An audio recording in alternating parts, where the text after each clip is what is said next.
know that, depression is not only for a selected few. Everyone can have it, and the only thing that's important is how you fight it.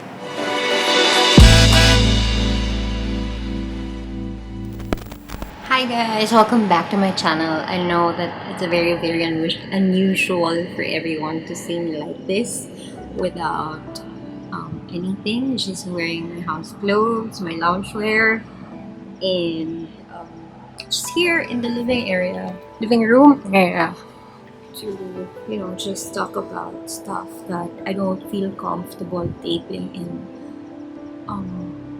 recording in front of a lot of people. So I tried to use my home camera so that I can film this.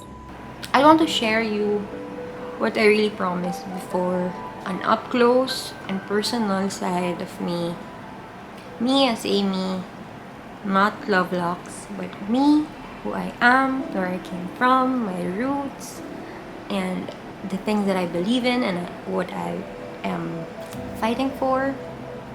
And of course, an introduction to my mental health series.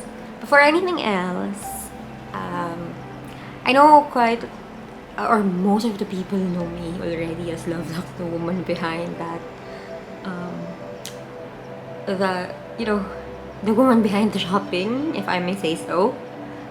But on a personal note or on a personal level, not everyone knows Aimee as Aimee, because that is my choice. There are a lot of assumptions, a lot of bad mouthing before I decided to do my vlogs and stuff. But as you mature, you become a better person and you understand things in a different level. You become more compassionate, you get kinder, and hindi ko maipaliwanag, pero kahit masaktan ako ng ibang tao ngayon, as compared to my 22, 23 years old self, I take it differently these days because of the things that I have gone through. So, there.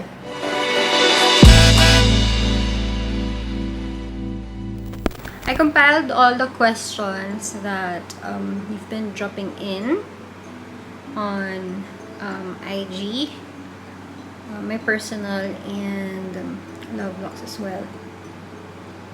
So, napakarami. But, unahin natin yung mga, about me na questions. Yes, please, as a Tonto girl also said, one of the followers, about me introducing myself. I am born in Manila. I've been raised in Manila. Actually, I lived in Tondo with my grandparents because my father is based abroad and he just flies home from time to time to come and visit us, me and my mom. My mom also has her own job, so technically, it was my lolo and lola and my titas and titos who were like my brothers and sisters at that time. But my mama naman is the one who is doing the legwork for me while growing up, and my papa also. At a very young age, dahil makalola nga, kumbaga parang anak na ko ng lolo't lola, Tondo. Siguro masasabi ko na grabe, mas mahigpit yung lolo't lola ko kasi ang daming bagay na natatawa yung mga tao na hanggang ngayon pinapractice pa rin namin bilang palaki kami ng mga lolo't lola, yung mga pagsa-cycling, yung mga half sleep namin sa school, ganyan.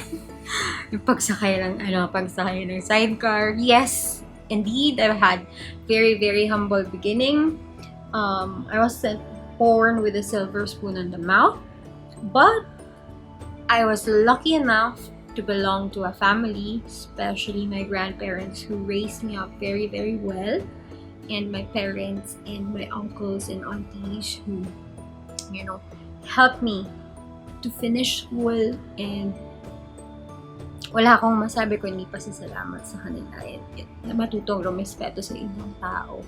When I was younger, technically, ibang-iba talaga. Masaya yung childhood ko kasi nga ang dami namin. Maliit pa lang yung bahay namin noon. Parang kubo. Ganyan.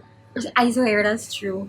And then, unti-unti, habang gumag-graduate ang mga tito at tita, pati ang mama, nung tapos na mag-aaral siya, tinulungan niya rin magpaaral para sa mga kapatid. So my mom has had a lot of sacrifices also for the family. And then, my titos and my titas,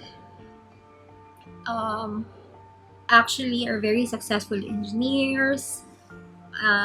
And then, yun, isa-isa nakapag-work abroad. Alam mo yung typical na Pinoy na pamilya. Ganun kami. Tapos, ako lang kasi yung apo na nakatira sa bahay and ako yung unang babaeng apo. So, talagang overprotective sa akin yung grandparents ko. Ang saya lang maalala na parang pag nakakita kami ng mga, alam mo yun, mga kapitbahay na nag-aaway. Parang, wala mga bata lang naman. Wala lang, nakakatawa, nakakamiss. And, nakatulong yun para lahat ng meron ako ngayon lang, lahat ng na-achieve ko sa buhay, mas mabigyan ko ng pagpapahalaga. So, there. Growing up, also, hindi ako ganun masyado kabait as I am now.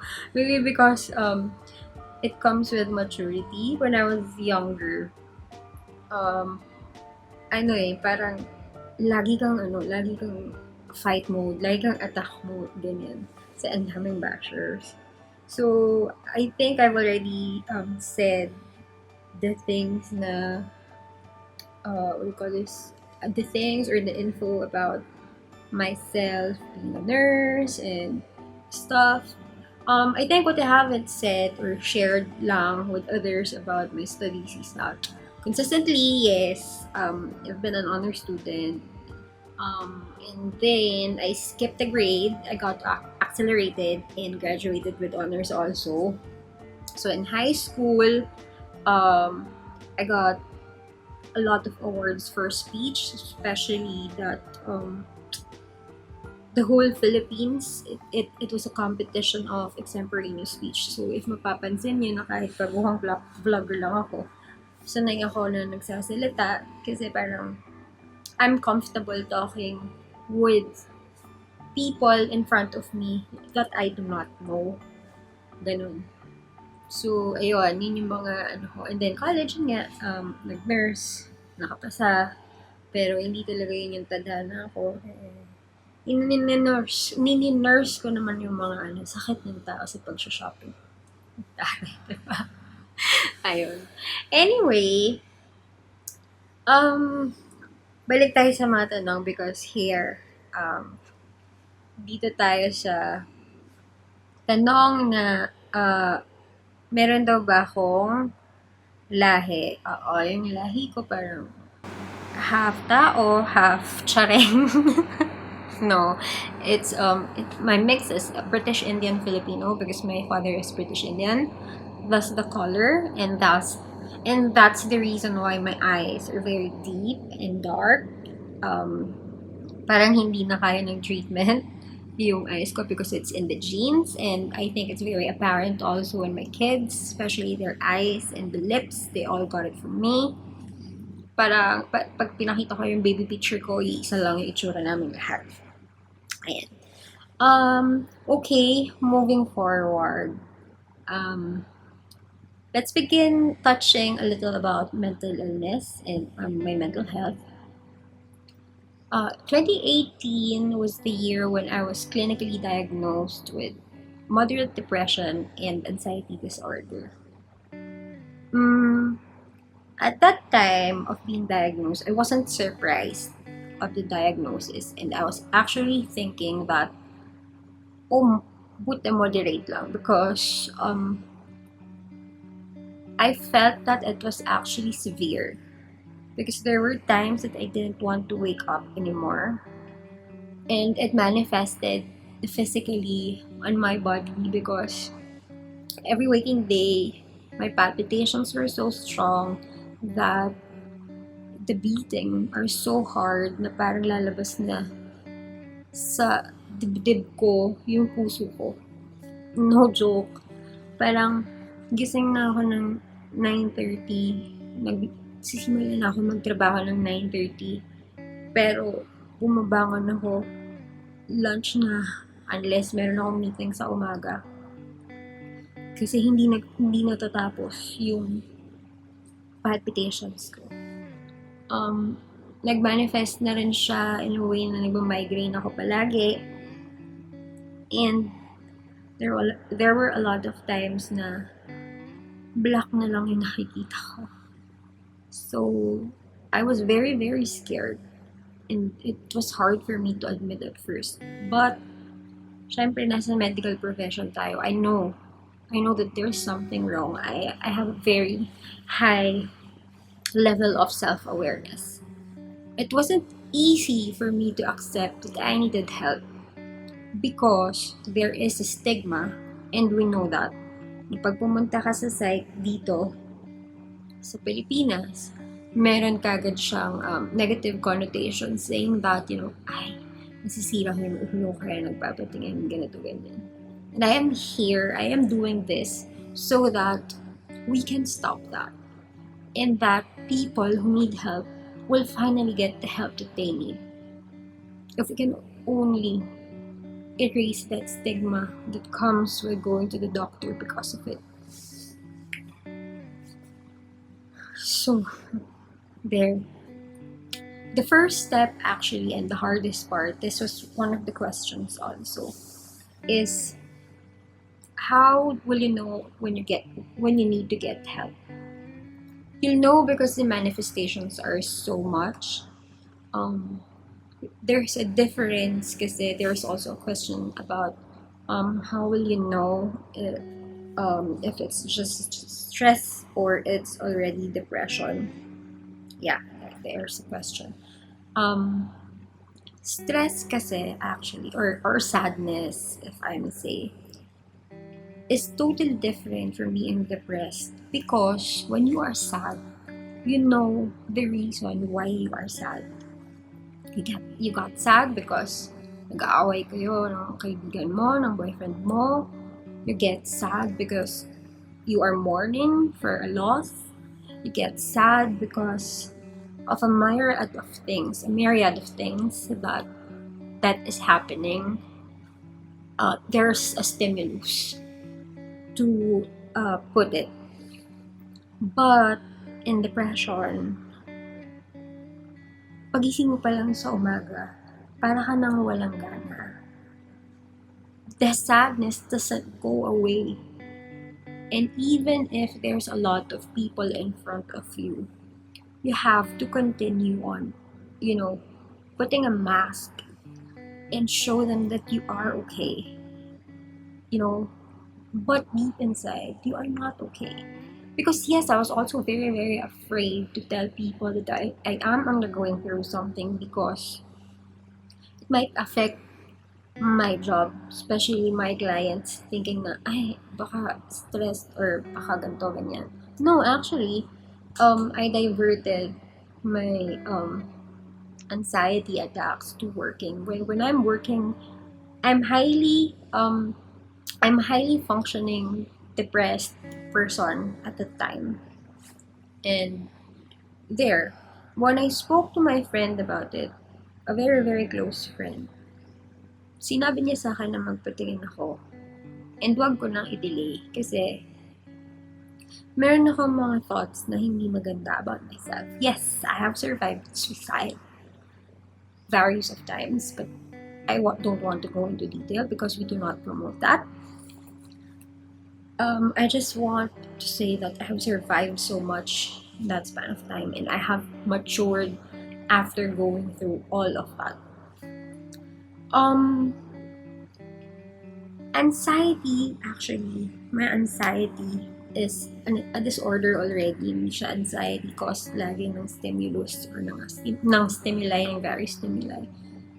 It is actually like sometimes when I wake up, there's sudden palpitations during that time. And now na nagkaroon ng lockdowns that were imposed, and then just had another baby. Of course, there's also postpartum, but I tried to fight it through exercising, through working and watching films, Korean films. So I keep on trying to divert my focus on what I am feeling. But when the feeling is too much and is overwhelming already, the only thing that you can do is let yourself be. Admit to yourself that you are not okay. And it's perfectly okay not to be okay. Even if it is a cliche, it is true. Once na inamin mo sa sarili mo, you're already there towards a new beginning and towards your healing. The second step is the hardest too. One of the hardest as well, if I may say. Mahirap kasi kumuha ng magaling na psychiatrist na parang feeling natin, how do I begin? Kailangan may mag-refer. Fortunately, I was referred by my friend to my doctor, and it took me a month, ganun katagal yung wait para makakuha ka ng appointment sa kanila. Because apparently, and yun naman pala talaga yung katotohanan. Maraming takot, pero marami ring hinihingi ng tulong. So, when I first went to his office, my doctor's office, he told me na that's what I'm going through. Then he kept on asking questions, and I was able to answer. But I was given medications, and I was also advised to take physical activities and therapies, like pwedeng speech therapy, in the sense, I talk therapy na meron kang mentor one-on-one kayo about what you're feeling. But among other things, I chose to do my physical therapy in the form of spinning, in the form of gym, because true enough, every time natatapos ako na mag-gym or mag-spin, nakakalimutan ko kasi lahat ng iniisip ko. And then I go back to work, I'm re-energized. So, it's a conscious effort para maging okay ka eh. Hindi siya porque nainom naman na ako ng gamot eh. Bakit ko pa tutulungan yung sarili ko, or bakit pa ako mag-e-effort? It's not like that. Living with depression and getting well after it doesn't end there, because we have to admit that there are a lot of factors that can contribute to you being depressed again in the future. So, kailangan lagi kang in-check sa reality mo at sa realidad ng estado mo, lalong-lalo na ng mental health mo. Going back to some of the questions. Wait. There.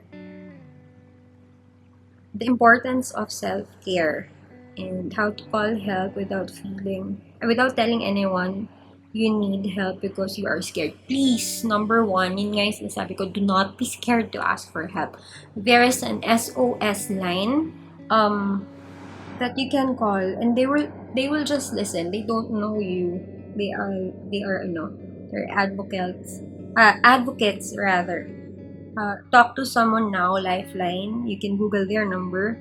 So whenever you feel bad things, you're having bad thoughts, and you feel like you're having an anxiety attack, and you don't have medications, because you cannot take medications without prescription from the doctor for that.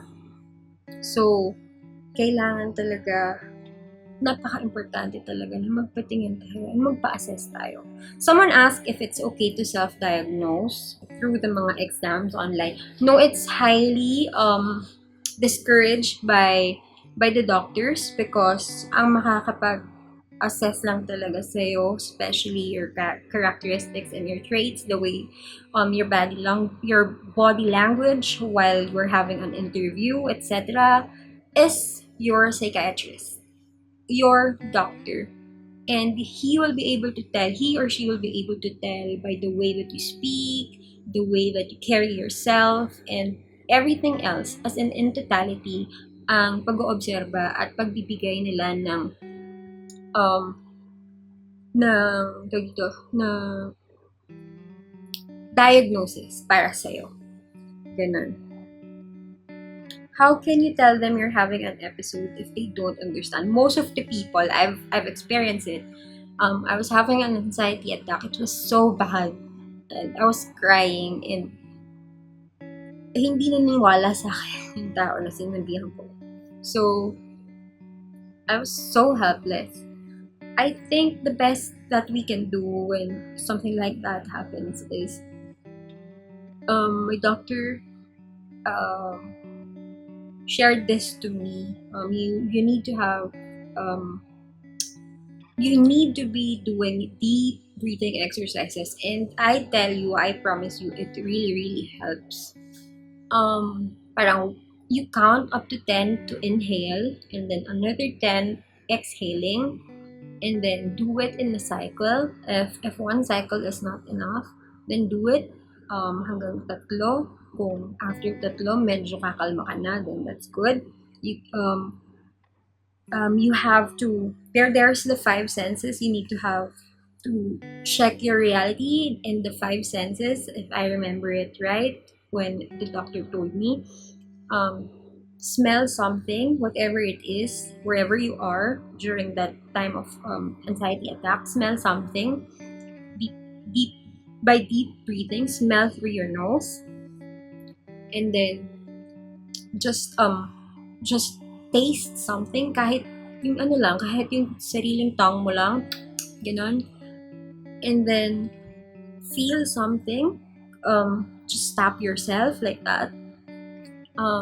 Open your eyes and look at something. And what else? Listen to something. So the five senses you have to keep in check, so that kailangan i-check mo siya isa-isa sa ganung sequence. See, hear, smell, taste, and touch, para malaman mo na I am here, I am in the now, and I am okay. And hinga ka ulit ng malalim, and then you address your issue. Now, kapag hindi pa rin talaga kaya, pahinga. Usually ginagawa ko is tinatry ko matulog, although I have sleeping problems also. Tinatry ko ipikit yung mga mata ko. And, I just give it to myself that time na parang, okay, medyo overwhelmed ako. Ibigay mo yun sa sarili mo. Kailangan mo yun. Okay, let's go to how do you tell your parents so that you're mentally ill and is in need of a doctor's intervention? Ako kasi in the beginning, hindi ko sinabi sa nanay ko kasi natatakot ako for her because she's old na. Baka mamaya, alam mo yun, may maisip niya pa ako lagi, dadagdag pa ako sa worries niya.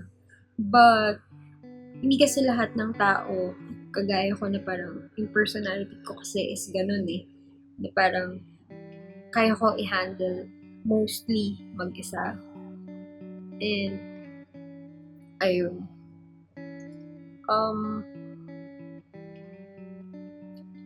Kailangan mong maging totoo and kailangan mo silang kausapin. And as parents, I'm sure, walang kahit sinong magulang nagugustuhin na mahirapan yung mga anak nila at hindi nila matulungan. Alam ko, sa kultura natin dito sa Pilipinas, marami yung nag-iisip na parang, depression, lungkot lang yan. Nalulungkot ka lang, this and that. I highly discourage people who are listening to people who are depressed to say those words. And what I encourage you to do instead is listen. Because most of the time, people undergoing through something that is hard and unexplainable. Kasi it's it's in your mind eh. Parang you're fighting your own demons day in and out.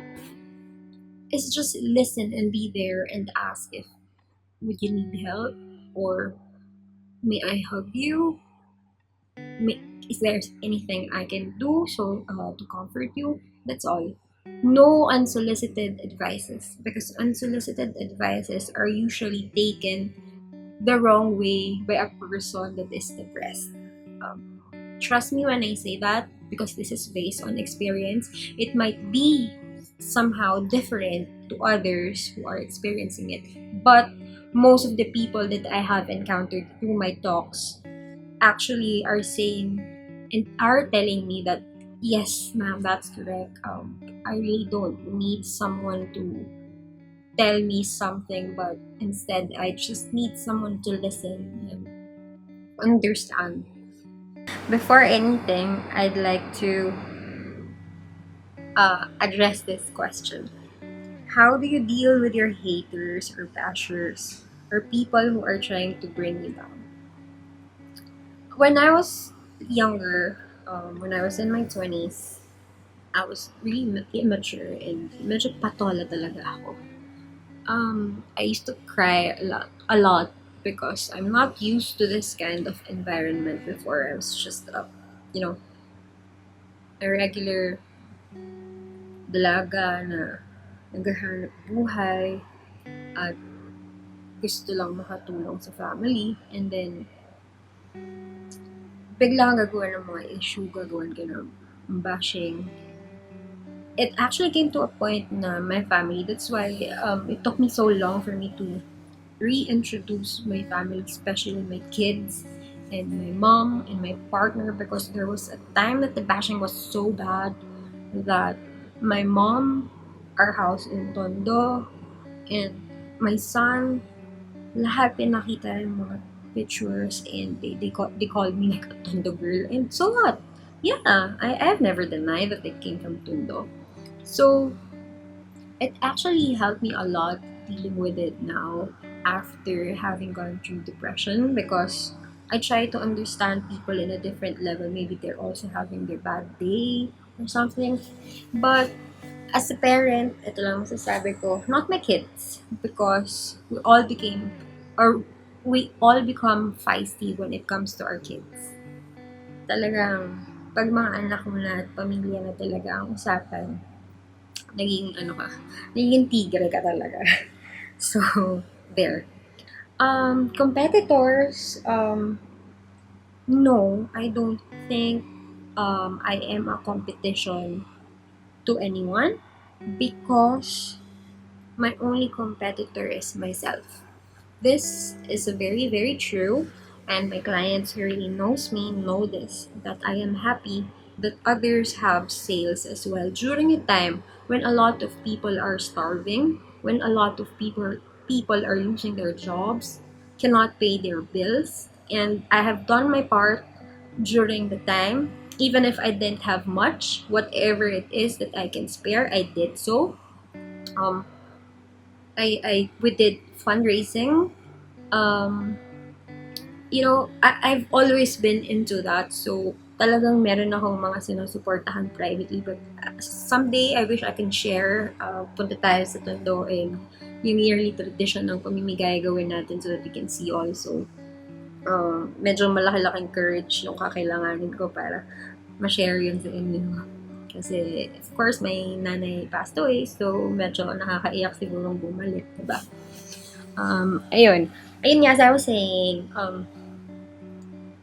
meron kasi akong isip sa sarili ko na parang lahat tayo kailangan mabuhay, lahat tayo kailangan kumita, and lahat tayo meron mga pamilyang iniisip.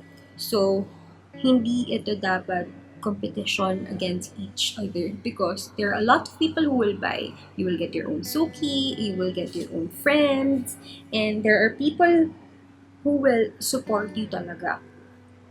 So, for me, I am only in competition with myself, and I have my own lane. I keep my eyes there, focused on the future and my vision. And I stay there. I stay on my own lane. Hindi ako nag-overtake ng lanes, kumbaga. So, focus on yourself and focus on your craft para mas maging okay kang tao. On the next episode, I think we should do a part 2 because there's still a lot of questions.